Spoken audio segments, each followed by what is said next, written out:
The year was 639 C. Egypt, the ancient land of the Nile, had been ruled by Rome for nearly 7 centuries. Its cities still carried Roman walls, Roman laws, and Roman governors, but the spirit of the empire was fading.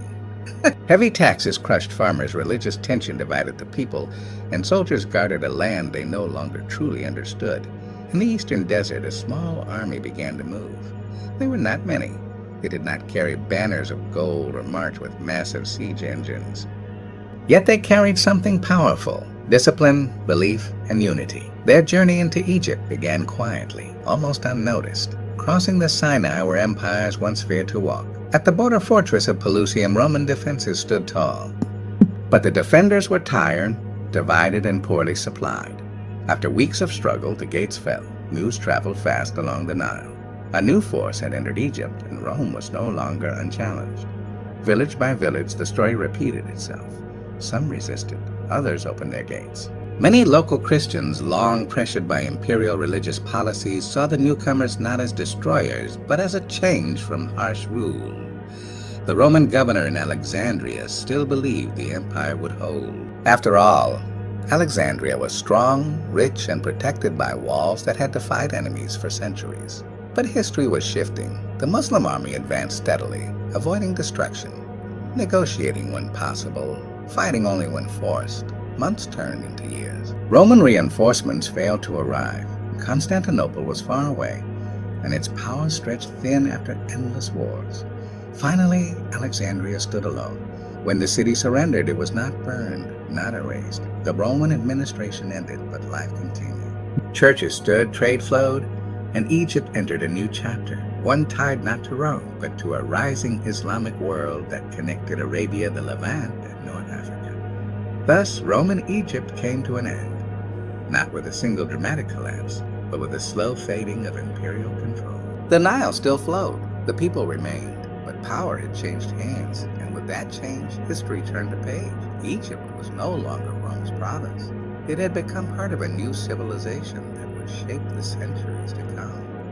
After Alexandria fell, the story of Egypt was far from over. The Muslim commanders knew that conquering land was only the beginning. Winning hearts and minds was what made a conquest permanent. Along the banks of the Nile, they met farmers, traders, and priests. Some were curious, some wary, some outright hostile. Yet the newcomers treated the people with fairness, collecting taxes without cruelty, and respecting local customs. Slowly, trust began to grow.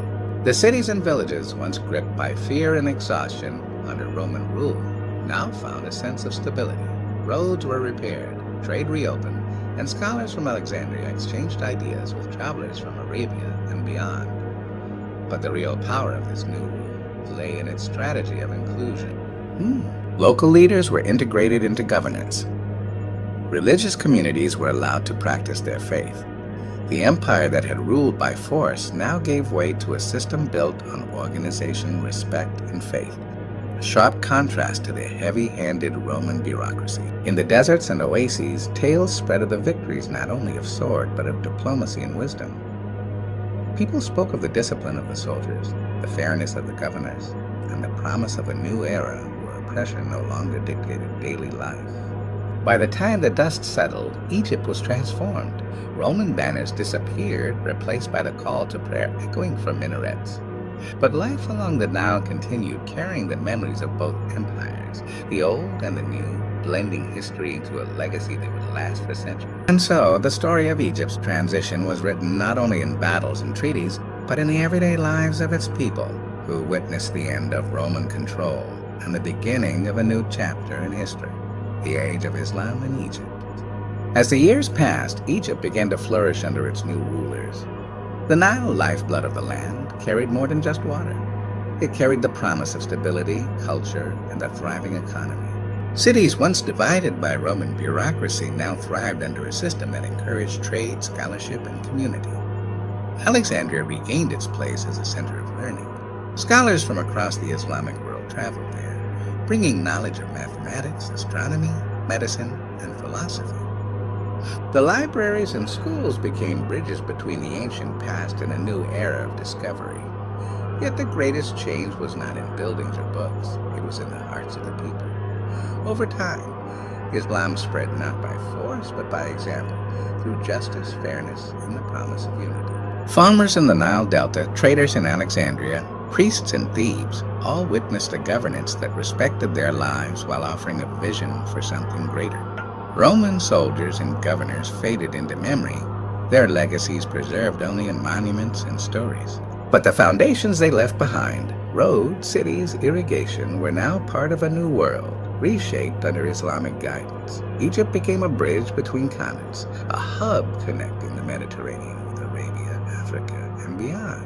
And so, the story of Egypt's transformation stands as a testament to history's turning point, the end of Roman control and the rise of a civilization that would leave an enduring mark on the world. From the sands of Sinai to the banks of the Nile, a new chapter had begun. One of faith, strategy, and lasting legacy.